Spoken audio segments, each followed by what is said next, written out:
Une fois n'est pas coutume, dans Backseat, on va ouvrir nos discussions avec un invité de la semaine de grande qualité que je remercie d'avoir accepté notre invitation. Il s'agit du bon, du grand, du cher Nota Bene.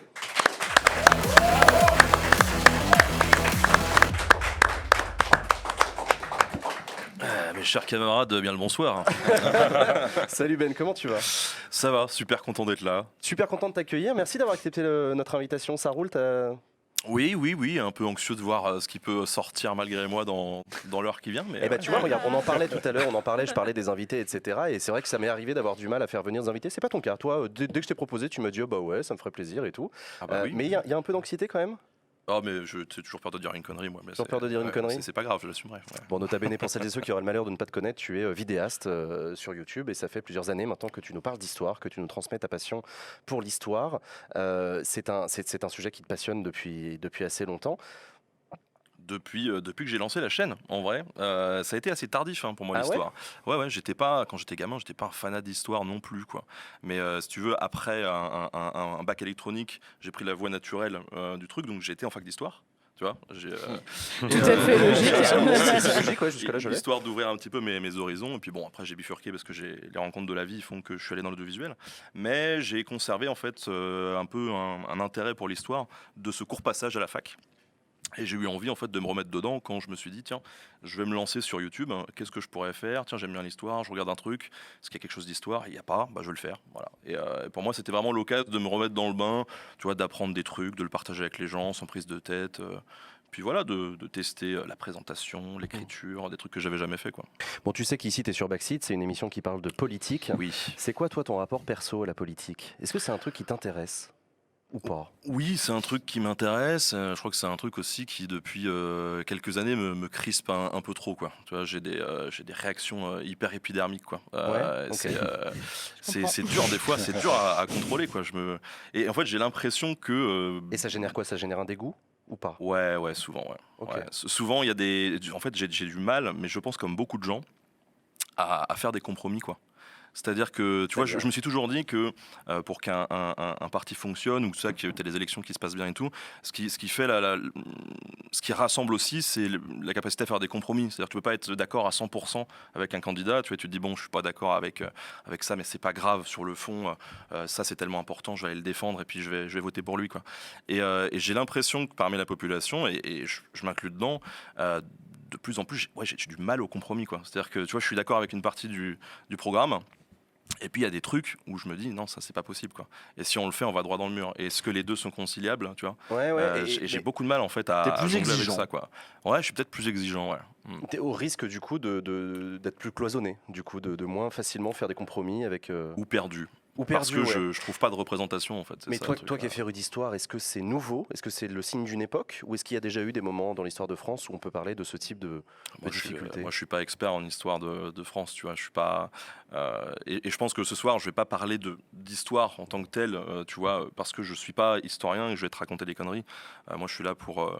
Ce que je fais à travers mon émission, c'est travailler avec des gens qui savent et essayer de faire de la médiation autour de ça. Donc je me sers de l'histoire comme outil de médiation et forcément quand tu regardes sur le passé, tu as forcément des enseignements quand même à tirer à un moment donné. Maintenant, je suis pas assez précis pour pouvoir te dire si c'est arrivé ou pas. C'est vrai que c'est toujours la question qu'on pose aux historiens dès qu'il y a un historien sur un plateau. C'est alors ce qu'on vit en ce moment là, ce qui nous obsède tous. Ça vous rappelle quoi vous dans l'histoire? Dites-nous un truc là parce qu'on est perdu. C'est toujours ce qu'on fait. C'est toi que t'imites là? Non, mais absolument tous les présentateurs, les journalistes, dès qu'ils reçoivent un historien, ils leur demandent ça, quoi. Mais parce que j'ai besoin de profondeur historique et que j'ai du mal à savoir si le moment qu'on est en train de vivre politique est nouveau ou pas et que ça m'intéresse. Vous pensez vous qu'on est en train de vivre une époque d'intolérance politique, d'enfermement? Moi, je vous donne mon sentiment, j'ai un peu l'impression qu'effectivement, on est dans un moment où les bulles de filtre fonctionnent comme elles fonctionnent, nous empêchent d'avoir une oreille attentive et ouverte aux personnes qu'on pourrait être susceptibles de rejoindre sur certains points, pas tous, etc. Je nous sens très exigeants, je nous sens tous très exigeants. Ouais, et puis, un candidat, il faut que ce soit à 100%, sinon c'est zéro. Et puis pétri de préjugés aussi, quoi. Ouais, c'est marrant. Ouais. J'ai pas l'impression, moi. Je pense. Alors, moi, enfin, tu vois, en tant que vidéaste, ça m'est arrivé. Je travaille pour des départements, des régions, des trucs comme ça. Donc j'étais amené à rencontrer des élus de un peu tout, de droite, de gauche et tout. Et il y a des fois, je me suis dit, bon, je vais avoir peut-être quelques préjugés sur un tel ou un tel. Et finalement, ils étaient super cool, super engagés sur les questions de culture alors que je les attendais pas là. Ou...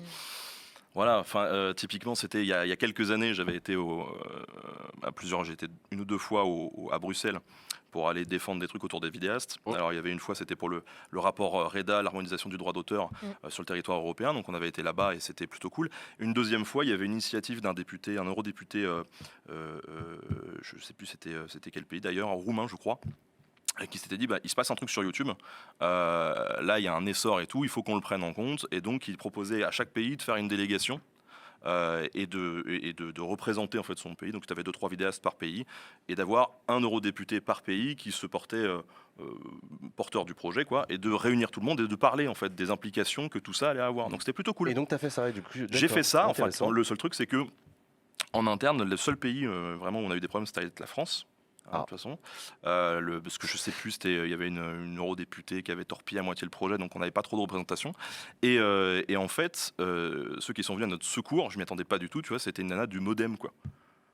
Le MoDem, le parti de François Bayrou. Ouais, qui était venu au dernier moment en disant désolé, j'ai sur un autre truc, on m'a prévenu au dernier moment. En fait, la personne qui devait faire le relais d'un point de vue français auprès de la communication n'avait strictement rien fait. Et donc c'est quelqu'un du MoDem, quoi. Okay, je m'attendais pas du tout, tu vois, à avoir quelqu'un du MoDem qui débarque. Voilà, je trouvais ça étonnant, quoi. En parlant de régulation, j'ai une question pour toi. Est-ce que, tu vois, moi je me pose la question parfois, est-ce que c'est souhaitable d'avoir autant aujourd'hui de vulgarisateurs? Parce que moi-même j'essaie de faire la vulgarisation sur ma chaîne YouTube, mais aujourd'hui les réseaux sociaux ont permis tu vois, tu te qualifies toi-même pas comme historien, mais véritablement comme vulgarisateur d'histoire. Il y a des vulgarisateurs d'actualité qui se prennent à longueur de journée. Oui, mais vous n'êtes pas journaliste. Des vulgarisateurs de sciences qui se disent, où on leur dit non, mais vous n'êtes pas doctorant en sciences, donc vous n'avez pas le droit de prendre la parole. Est-ce que pour toi c'est souhaitable d'avoir de plus en plus de vulgarisateurs? J'imagine que tu vas dire oui, mais est-ce que tu crois qu'il doit y avoir une régulation pour vérifier un petit peu, fact-checker tout ça? On se souvient un peu de l'histoire qui s'était passée avec Squeezie, avec les pyramides, tout ça. Ouais, c'était une erreur malheureuse, c'est clair. Après, ça a été. Mais quand même, aujourd'hui, de plus en plus, il y a des bulles qui se créent. On parlait, pardon. Ouais, réguler, fact-checker, c'est bien. C'est bien de pouvoir dire attention, il y a ça qui a été dit. Voilà. Maintenant, réguler, c'est bien que tout le monde puisse avoir la parole aussi. Le problème, c'est qu'actuellement, surtout sur l'histoire en ce moment, vu que l'histoire elle est politique de nature, tu as forcément une flambée de contenu complotiste et d'extrême droite sur l'histoire qui est un peu flippante, quoi. Qui est un peu flippante. Et c'est vrai que le problème, c'est que dès que tu apportes la contradiction, c'est des gens qui sont sur les réseaux et qui sont extrêmement bien organisés et qui vont venir te défoncer en fait. Tu vois, tu te prends des raids et des machins, et ça peut être très dur à vivre, donc ça dissuade beaucoup de gens d'aller frontalement contre eux. Donc il y a plusieurs stratégies en fait. Et sur ce qui est des fake news, tu vois, comme il y a pu avoir avec Squeezie, je pense que la bonne attitude à avoir, c'est pas de le montrer du doigt, tu vois, en disant regardez le nul, regardez ce qu'il a fait. Je pense pas. C'est de dire mec. Il y a là vraiment ce que tu as fait, c'est pas bien parce que il y a eu un problème de base sur comment tu as travaillé ton émission. Il y a tout un tas de gens qui sont open pour t'aider. Voilà. Et on est là et on peut le faire avec toi, quoi, pour que ça se reproduise pas. Tu vois. Ça, je pense que c'est le genre d'attitude assez saine à avoir. Moi, j'ai toujours le cul entre deux chaises, en fait, parce que sur tout ce qui est aspect vulgarisation dans tous les domaines, il y a deux approches, selon moi, qui peuvent être complémentaires, et certains en fait les voient comme des solutions exclusives d'une part ou d'une autre. C'est d'une part, tu as la création de contenu qui vont être béton sur le fond et qu'on va essayer de diffuser de façon le plus large possible pour toucher le maximum de gens et essayer de faire de la pédagogie comme ça et de la médiation auprès du grand public. Et puis tu as l'autre manière de faire qui est de débunker en fait, qui est une manière un peu sensationnaliste aussi de faire de la pédagogie en allant au clash et tu vois, directement en y allant très frontalement. Et je trouve que les deux solutions ont vraiment leurs avantages et aussi leurs inconvénients. C'est-à-dire que la technique du clash, pour moi,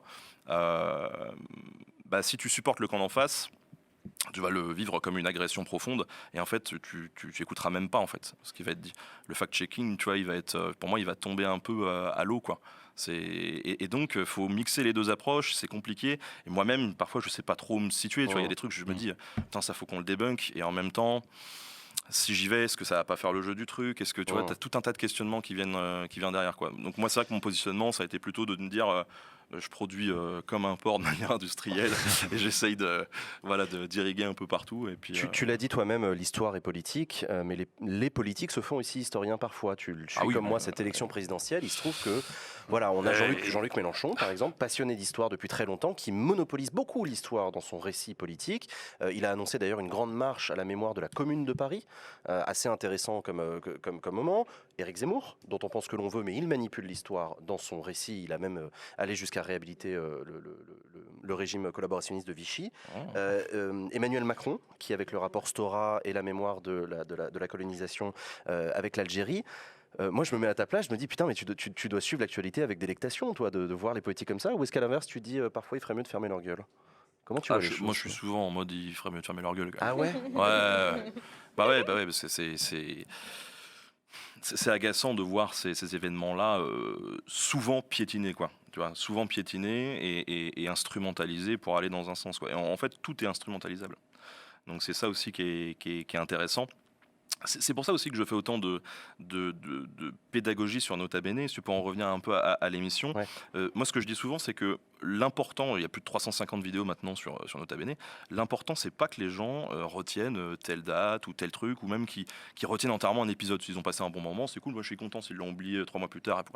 Moi, ce qui est important pour moi, c'est qu'ils comprennent le processus de l'écriture de l'histoire. Et si tu veux. C'est ça qui est vraiment important. D'accord. Et si il y a quelqu'un, enfin des gens regardent l'émission et le seul truc qu'ils retiennent, c'est ouais, alors ok, l'histoire il s'est passé quelques trucs, d'accord, mais bon, dans quel contexte ça a été écrit et par qui? S'ils commencent à se poser ces questions-là, moi c'est bon, hein, j'ai fait mon job. Pour moi, c'est vraiment, c'est comme on a besoin d'éducation aux médias au sens large, je fais de l'éducation à l'histoire pour que les gens aient un peu plus d'armes pour se défendre, justement face aux conneries des politiques, quoi. Maintenant. J'ai tenté de faire des reacts justement à un moment donné sur la chaîne face aux politiques, ça marchait très bien parce que forcément, tu vois, c'est un peu dans ce truc du clash et tout. Et j'ai arrêté de le faire. Alors c'est vrai que c'est déjà faut être au taquet, quoi. C'est-à-dire si t'es pas vraiment saute pas dessus, tu vois. Donc déjà je dors pas la nuit. Si en plus faut que je me farcisse des trucs pendant 48 heures pour être au taquet, ça va être compliqué. Mais réagir à chaud comme ça aussi. Ça peut parfois être un bon moyen de raconter de la merde, quoi, et de tomber dans tes propres travers politiques. Ouais, c'est intéressant. Et ça, faut pas oublier aussi, voilà, d'où on vient. Moi, j'ai ma propre culture politique aussi, mon héritage politique, et il est là, et il peut me biaiser aussi. C'est pas parce que mes grands-parents des deux côtés ont été élevés en coco, c'est pas parce que mes parents étaient coco, c'est pas parce que quand j'étais gamin j'allais bouffer de la merguez à la fête de l'UMA que c'est le camp de la vérité absolue et que j'ai raison surtout, tu vois. Je peux être biaisé sur des... Voilà, et donc ça, il faut prendre un peu de recul dessus. C'est pour ça aussi que je travaille avec des historiens et tout, parce que eux peuvent me dire... Donc, stop, pas trop vite, fais gaffe, tempère un peu le truc. Tu le dis toi-même, ton histoire personnelle a été inscrite, ton enfance, dans un camp politique particulier. Tu as grandi dans un milieu politisé. Ouais. Et du coup, ça parlait politique à table? C'était un truc où tu as souvent entendu ou pas plus que ça? Non, c'est plus dans l'héritage en fait. C'est-à-dire que je parle pas de thunes. L'héritage culturel et politique. Mais si tu veux, mon père, je savais qu'il était en cégette, PC, machin, bon, ok. Mais ça parlait pas trop politique. Enfin, je le voyais quand il partait en manif avec les potes, quoi, surtout. Okay. Je me disais, mon père a un engagement, voilà. Mais après, ça a surtout été a posteriori sur le regard que j'ai jeté sur mon grand-père, en fait. Quand t'es gamin, ton grand-père, tu joues au petit chou avec, et puis c'est tout, tu vois. Et puis bon, quand c'était à la fête de Huma, t'es content, ça sent bon, il y a la bouffe, il y a la musique, voilà. Mais tu vois, quand t'as 8 ans, tu vas pas forcément t'intéresser au discours qu'il peut y avoir, ou autre, tu te barres, et puis tu vas jouer dans ta chambre, quoi. Mais a posteriori, je me suis un peu penché sur la carrière de mon grand-père. Je me suis dit, putain, quand même, il a quand même sacrifié une bonne partie de sa vie pour les gens, quoi. Qu'est-ce qu'il a fait à les défendre. Il était représentant du personnel assez haut placé dans une grande compagnie aérienne française, tu vois. Okay. Puis bon, il était bien à la cégette aussi, tu vois. Et puis c'est au moment de l'enterrement aussi, quand tu vois les centaines de personnes qui sont là, tu vois, qui parlent de ton grand-père, qui endommagent, qui... La cégette, pour ceux qui n'ont pas le même héritage culturel que toi, c'est la CGT, c'est le petit nom affectif de la cégette. Voilà, c'est comme Coco, ça veut dire communiste, voilà. Je te laisse continuer. Mais là, tu te rends compte, tu te dis, peut-être qu'il y avait quelque chose, quoi. Il s'est peut-être beaucoup investi là-dedans. Et c'est vrai que moi, alors ça c'était vraiment pour la blague, mais on n'a pas eu d'héritage matériel entre guillemets. Mais quand mon grand-père est mort, on m'a dit tiens, ça il aurait peut-être voulu que tu l'aies, et on m'a filé un médaillon de Lénine qu'il avait. Donc que j'ai gardé, tu vois. Je m'intéressais pas forcément à Lénine, mais je l'avais gardé sur ma table de chevet quand j'étais ado parce que ça me faisait penser à mon grand-père, tu vois. Ok. Donc c'était Usul. C'est joli. On a de la chance, mine de rien, d'avoir un des plus grands vulgarisateurs d'histoire en France, un des plus gros, que ce soit pas un idéologue d'extrême droite, voilà. Donc ça déjà, je trouve qu'on a quand même pas mal du bol. Et nous, on se connaît déjà un petit peu, quand même pas mal. Moi, je trouve que t'as une super bonne évolution. Le fait qu'en effet, tu travailles avec des historiens, des vrais historiens diplômés, etc., qui connaissent la méthode historique. Et je trouve même très louable aussi. Là, j'ai vu que tu as fait une vidéo sur l'école des chartes. Je trouve ça très louable aussi que tu apprennes aussi ce qu'est l'histoire, comment s'écrit l'histoire, tout ce que tu disais tout à l'heure. Je trouve ça très bien. Après, est-ce que je peux poser une question chiante ? Ben vas-y, écoute. Voire gênante, parce que moi, il y a un truc qui m'a gêné dans là cette année, dans tes vidéos. Ouais, bah, vas-y. Devine. Je sais pas, franchement, je fais tellement de vidéos. La Chine. J'oublie. La Chine, d'accord. Qu'est-ce qu'il y a avec la Chine ? Il y a plein de vidéos sur la Chine. Ouais. Et je me dis, mine de rien, la Chine, c'est aussi une puissance politique. Ouais, carrément. Et tu te retrouves un peu à faire le VRP de la culture chinoise auprès des gens. Mais ça, je peux. L'histoire, ça, pour le coup. Ouais, alors, Bah, c'est vas-y, pas- explique. non, mais ça, je peux l'expliquer tout à fait. Il n'y a pas de problème. C'est-à-dire que j'ai réussi à avoir un partenariat Oui, mais qui je sais. me permet en fait d'avoir des images de la télé d'État chinoise. Donc ça, c'est plutôt cool parce que quand j'ai fait les trucs sur la Grande Muraille, par exemple, j'ai réussi à avoir des archives du début du 20e, montrant la Grande Muraille et tout, donc c'est cool. Mais, et ça je l'ai expliqué d'ailleurs sur Twitch et sur YouTube dans les commentaires et tout, hein, Oui, je sais que tu es transparent. Mais le fait est que quand j'ai été contacté pour ce truc, je me suis dit, ça reste les Chinois, ils ont du soft power, et clairement, leur intérêt, c'est de valoriser effectivement leur patrimoine, leur histoire, voilà.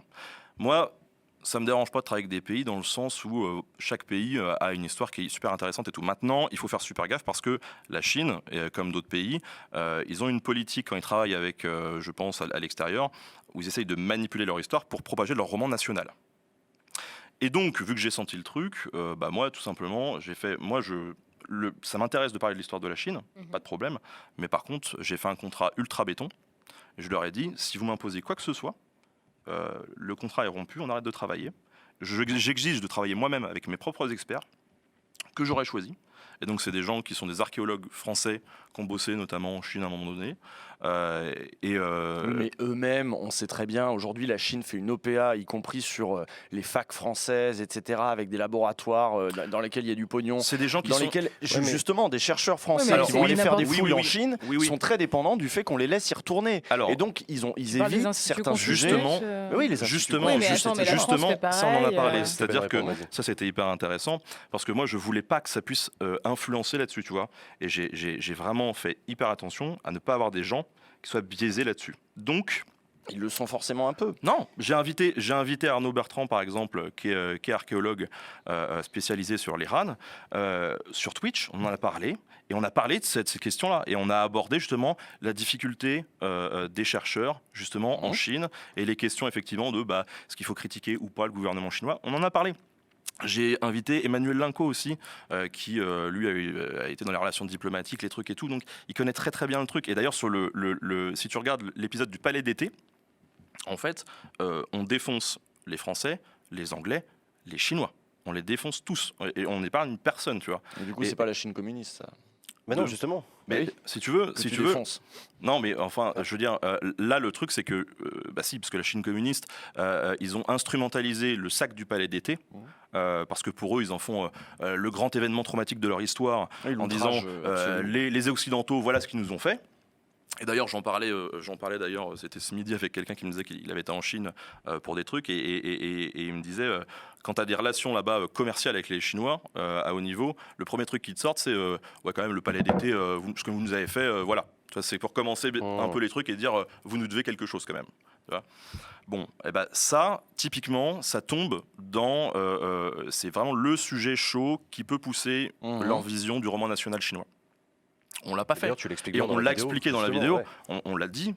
En fait, ce traumatisme du Palais d'été, les Chinois, ils instrumentalisent ce truc-là justement pour se faire rayonner à l'international. Tu vois. Donc en fait, le fait est que moi, ce partenariat-là, je l'ai pris comme une opportunité d'avoir des sources vraiment cool pour bosser. Et c'est tout. Et après, derrière, je me suis dit, évidemment, ça va participer au fait de connaître la Chine. Je pense que c'est pas une mauvaise chose de connaître la Chine. En effet. Qu'ils ont, et d'ailleurs, en dehors de toute considération, qu'ils ont même aussi le droit de valoriser leur patrimoine. Comme Oui, la au France, demeurant, voilà. Très bien. Mais t'as donc, pas attaqué, genre, t'as pas attaqué sur les Ouïghours, sur des trucs comme ça? si, alors il y a Y a quelques pas des gens personnes. qui t'ont dit, c'est quand même. Quand tu parles du sac du Palais d'été, je vois pas pourquoi on peut te faire chier parce que tu parles Parce pas que t'as un du- partenariat avec cet État-là, quoi. Mais pas avec un État directement, c'est ce qu'il explique. Tu vois, Avec un en fait, office j'entends ce que tu dis. une Le problème, agence gouvernementale. le Ouais, problème, ce que tu dis, c'est que pour du coup, tu valoriser peux le jamais rien patrimoine de bosser. l'Asie, quoi. Et tu vois, en fait, Ouais. le but du jeu pour moi, c'est d'arriver à débloquer des trucs sur le Japon, la Corée et tout. Et on a déjà essayé de commencer à travailler ces pistes-là parce que c'est d'autres destinations. Moi, le but, si tu veux, de Nota Bene aussi, ça a toujours été de décloisonner et de sortir de l'histoire franco-française aussi, tu vois, de montrer qu'il y a autre chose que justement ce roman national français. Ouais. Alors après, j'ai pas envie de quitter le roman national français pour tomber dans le roman national chinois. Tu vois, c'est clair et net. Mais c'était le but aussi, c'est-à-dire que moi j'ai choisi les sujets que je voulais aborder. Je leur ai dit voilà, on bosse sur ça, un point c'est tout. Ils m'ont dit ok, je choisis mes experts, je fais le truc. Voilà. Léa, Oui, je voulais revenir sur cette notion de soft power, justement, et juste, je précise qu'effectivement, la France fait la même chose que la Chine. Moi, j'ai bossé pour le ministère des Affaires étrangères à l'étranger et au Cambodge notamment. Autant vous dire que le roman national français sur ce qui s'est passé notamment au Cambodge, il est bien ficelé, voilà. Donc la Chine le fait, c'est clair. Et la Chine le fait à travers des instituts culturels, les instituts Confucius.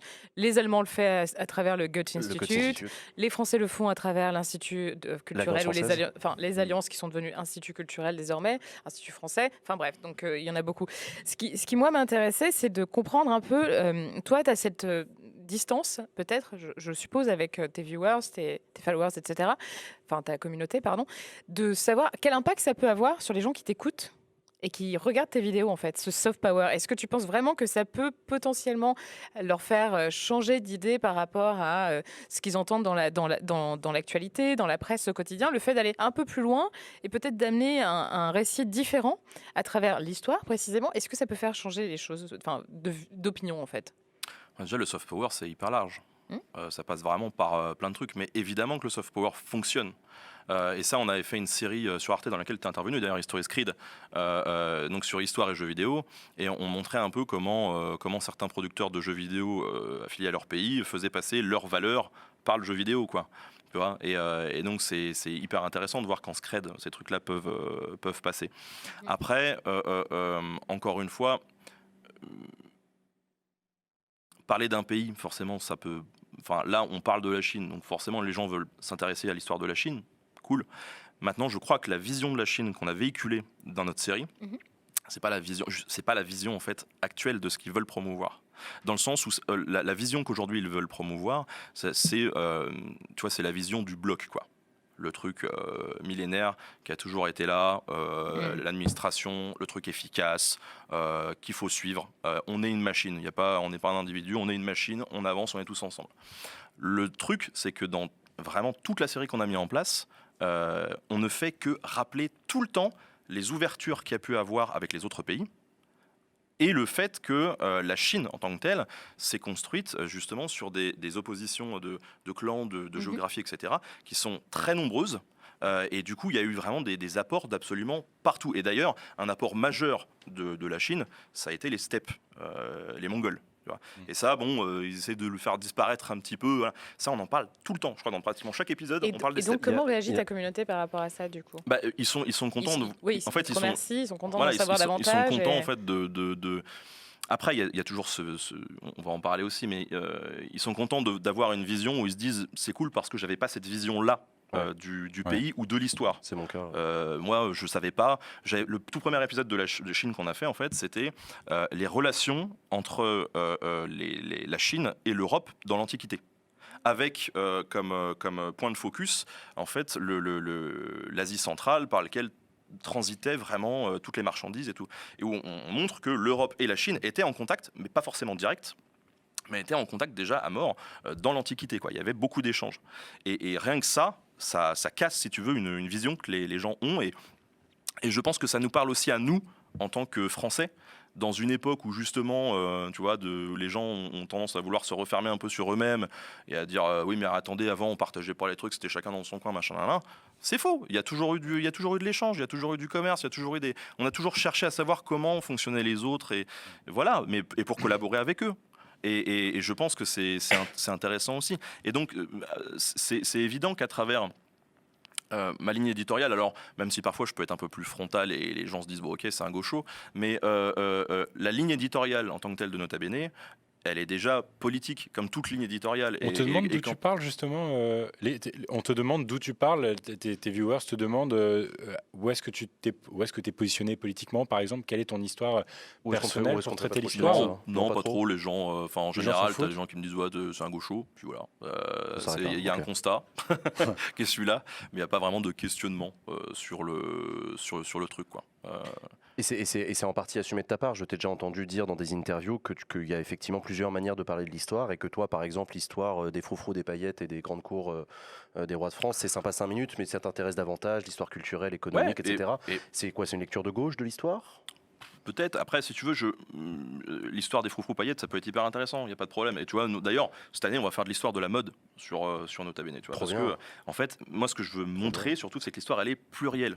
Là, en fait, quand tu parles de ça, tu vises un truc qui est l'histoire à la Stéphane Bern. Et le truc, j'en ai parlé il y a pas très longtemps aussi avec un copain. Moi, Stéphane Bern, humainement, j'ai rien contre lui. Je l'ai rencontré 1 ou 2 fois, très gentil, pas de problème. Après, son émission, elle a emmené plein de gens à l'histoire. C'est formidable. C'est bien, c'est formidable, c'est génial. Maintenant, la vision de l'histoire qu'il véhicule dans ses émissions, c'est pas celle que moi je défends.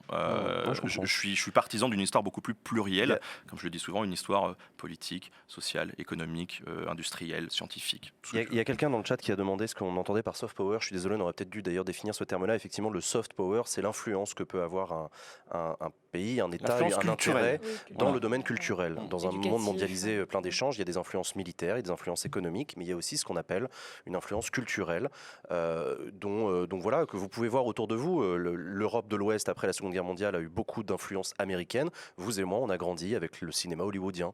Vous et moi, on a écouté du rock californien quand on était au lycée. Vous et moi, on a mangé dans des fast-foods, etc.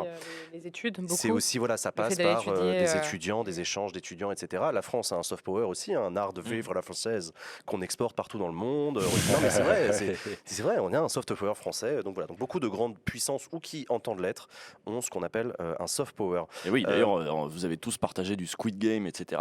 C'est un soft power, on parle pas mal du soft power sud-coréen. Et juste pour la petite anecdote quand même, parce que je pense que ça peut être intéressant et c'est une anecdote historique. Parmi les outils du soft power, il y a aussi des bourses qu'on peut attribuer aux étudiants qui vivent dans certains États pour les faire venir en France, de sorte à ce qu'on prévoit, qu'on flaire un peu l'élite à venir et un peu les habituer à la culture française. Comme ça, après, quand on a dédié l'affaire et qu'ils sont un jour ministres ou secrétaires d'État, c'est plus simple.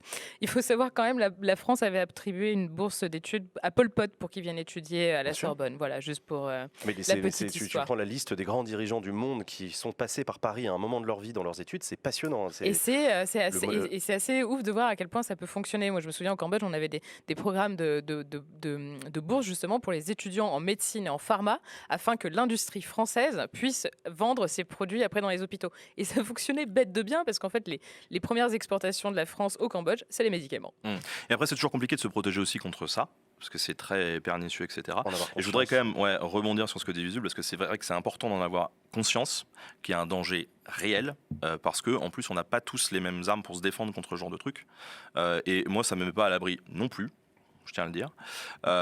Et là, on commence à voir. Moi, j'ai été contacté par un journaliste qui, justement, commence à se spécialiser dans ces trucs-là, en fait, les opérations d'influence chinoise. Non, pas que chinoise, enfin des États. D'ailleurs, il me disait que là, actuellement, c'est plutôt la Russie qui sont ultra vénères. La Chine, ils s'y mettent aussi, et ils s'y mettent de plus en plus. Donc voilà, mais j'en ai discuté avec lui. Depuis des années, moi j'ai mon running gag sur les espions chinois, c'est pas du rien, c'est pas sur du rien. Mais du coup, lui c'est vrai qu'il contacte pas mal de vidéastes et tout en disant bon bah si vous voulez pour les OP etc. qui impliquent des pays, vous me dites, on check ensemble, on voit, on regarde si ça pue ou pas, si les conditions peuvent puer, machin. Et ça c'est hyper important parce que déjà de base en tant que vidéaste, t'as 10 000 moyens de te faire ken par une entreprise sur un contrat. Alors un État c'est oui. Alors, il y a aussi récemment, tu t'en es pris plein la gueule sur les réseaux sociaux puisque tu as dévoilé que tu avais eu recours à la vasectomie pour des raisons personnelles que tu expliques dans une vidéo. Et il se trouve que voilà, tu t'es pris une vague de cyberharcèlement de tout un tas de mecs. Peut-être expliquer aux gens ce que qui c'est que t'en- la vasectomie. je peux te laisser expliquer. Oui, ça va peut-être relancer une pièce dans la machine, mais bon, tant pis. Non, mais je veux parler de ton Euh, côté influenceur qui s'en prend plein la gueule. C'est ça surtout le sujet qui m'intéresse. Oui, mais bon, ça, si tu veux, c'est encore une fois, c'est le signe de ce que j'ai évoqué tout à l'heure, à savoir des communautés d'extrême droite qui sont hyper mobilisées. C'est les forums qu'on connaît très bien, qui sont hyper mobilisés et qui arrivent Ils sont quelques milliers, mais ils sont très mobilisés. On ne peut pas leur retirer ça. Mais quand ils se mobilisent tous ensemble, forcément, ça fait de la merde, quoi. Donc j'ai expliqué. Alors après, c'était un témoignage qui était perso, qui a été pris dans un contexte qui était celui d'un live, en plus Twitch, où on évoquait le sujet avec ma femme. Oui, c'est pas toi qui as décidé de faire une Oui, en vidéo plus, c'est là-dessus, etc. Enfin, C'est si, vraiment on a décidé de le couper et d'en faire un truc, parce que justement, je trouvais que c'était intéressant de faire de la Ah, d'accord. sensibilisation sur le sujet. Et tu t'es pas dit ça va les énerver, ça? Non, franchement, je l'avais Tu pas l'as pas senti. vu Non, je l'ai pas vu venir. non, D'habitude, j'étais. tu fais Non. Ouais, non, mais là, franchement, j'ai pas. Non. Et donc, c'était moins une vidéo qui exposait les différentes sortes de contraception masculine qu'un témoignage de ce que moi j'ai pu vivre, à savoir la vasectomie. En gros, c'est une opération qui te permet de couper les canaux déférents. Donc, c'est dans les testicules, tu as des canaux, tu les coupes. Et comme ça, en fait, les spermatozoïdes ne vont plus jusqu'à l'éjaculat. Donc, tu n'as plus d'enfants. Et moi, le truc, c'est que j'expliquais, j'ai 3 gosses. Ça va, c'est un bon chiffre. On va. Voilà, c'est pas mal, ouais. c'est un bon chiffre, je suis T'as fait ton content. quota, quoi. Ça fait déjà 3-4 ans que je me dis peut-être que je devrais faire ça en fait. Dès que j'ai eu mon 3e, j'y ai réfléchi tout de suite. Ce que plusieurs milliers ou dizaines de milliers de gens font chaque année. En plus, c'est Ouais, pas... et en France, ça reste très tabou. Ah, en fait. intéressant. Ça reste très Oui, donc t'as tabou. voulu aussi jouer ta. Oui, ton parce rôle que là-dedans, en fait, ouais. le truc, c'est que j'ai commencé à en parler autour de moi en fait, et je me suis aperçu que j'avais des potes qui l'avaient fait, mais j'étais pas au courant. Et en France, je sais pas, je dois avoir 3 potes qui l'ont fait. C'est 1% Et, de et Français. sur les Québécois, là, j'en avais un peu plus aussi. Parce qu'au Québec, c'est beaucoup plus répandu. Ah, c'est intéressant. C'est vraiment pas un tabou Ouais, du mais tout dans les c'est- sociétés c'est- anglo-saxonnes. C'est la contraception masculine de manière générale. Oui, en fait, ouais. c'est ça. C'est tabou. En fait. C'est très tabou. Et donc, j'ai voulu témoigner là-dessus. Et donc, tu as tout un tas de C'est super théories qui ont important, été ouais. faites sur mais pourquoi il a fait ça, mais parce que c'est un gauche. Alors qu'une meuf qui se fait ligaturer les trompes, on Oui, va pas la faire chier. Quoi. C'est ça. Et puis, si tu veux, Enfin, peut-être un comme peu. je le Si, on disais, va faire Si, ça. si, on va la faire chier. ouais. ce genre d'opération, en plus, quand tu es en couple avec quelqu'un, bon, tu en parles avec la personne, mais ça reste ton choix. Moi, ça fait déjà 3 ans que j'y réfléchissais. Ma femme m'avait dit attends un peu quand même, si tu as envie de le faire et tout. Puis bon, là, je lui ai dit moi, je suis convaincu, il n'y a pas de problème, on le fait. Et puis, je trouve que en parler, c'était pouvoir dire ça existe, c'est une des solutions. Maintenant, vu que c'était tiré d'un live, j'ai pas pu dire bon, il y a aussi le slip chauffant et les machins, et les gna gna. J'étais pas là pour faire tout un cours. Et d'ailleurs, Dr Nozman l'a fait là, il y a quelques jours. Donc c'est très très cool parce que sa vidéo elle est très bien. Elle présente vraiment tous les ventails à disposition pour l'instant des méthodes contraceptives pour hommes. Et je trouve ça bien. Je trouve ça bien parce qu'il faut en parler parce que c'est un fardeau pour beaucoup de femmes qui se détruisent la santé aussi parce que tu as toujours des débiles qui te disent ouais, mais la pilule, il y a plein de femmes qui le supportent pas. Ouais, mais le stérilet, le stérilet, il y a plein de femmes qui le supportent pas. Donc ouais, mais la méthode du retrait. Mais savais-tu que même en éjaculant pas, tu peux quand même foutre ta copine enceinte. Juste par les sécrétions. Donc dessus, tu as tout un travail de pédagogie et peut-être forcément des bas du front, je remets une pièce dans la machine, qui voilà, se disent juste bon voilà. Oui, tant qu'à faire, ils te mettent une balle parce que voilà. Voilà, Avant mais qu'on passe- c'est des gens, on sait d'où ils viennent. Oui, bon, par ailleurs, tu as raison, il n'y a pas de mystère. Avant qu'on passe à la séquence suivante de l'émission, je tenais à rappeler ta nouvelle création. Ah merci, ça fait Un plaisir. partenariat Achetez-le. avec Gastronogeek qui m'a reçu d'ailleurs dans son émission et qui m'a offert cet exemplaire, je le remercie. Cuisine et l'histoire, vous l'avez écrit ensemble, Gastronogeek qui fait de la cuisine et toi qui fais de l'histoire. Et ensemble, vous avez écrit ce livre, des recettes qui racontent des moments d'histoire, Génial. des recettes dans l'histoire. Donc voilà, je vous invite à... Je veux. Donc voilà, est-ce que tu aurais un message à faire passer aux gens qui nous écoutent, qui se sentent éloignés de la politique et qui voient la présidentielle arriver et notamment qui voient les politiques manier l'histoire dans leur discours? Tu leur dis quoi? Méfiez-vous. Ah méfiez-vous, Ouais. méfiez-vous. Souvent ça pue du cul. Dès que ça commence à faire appel à l'histoire, c'est qu'il y a une quête de légitimité en fait. Ouais. Et la quête de légitimité, c'est sur des éléments historiques, c'est dangereux. Eh ben merci beaucoup Ben, tu restes avec nous. On va passer à la séquence suivante de l'émission.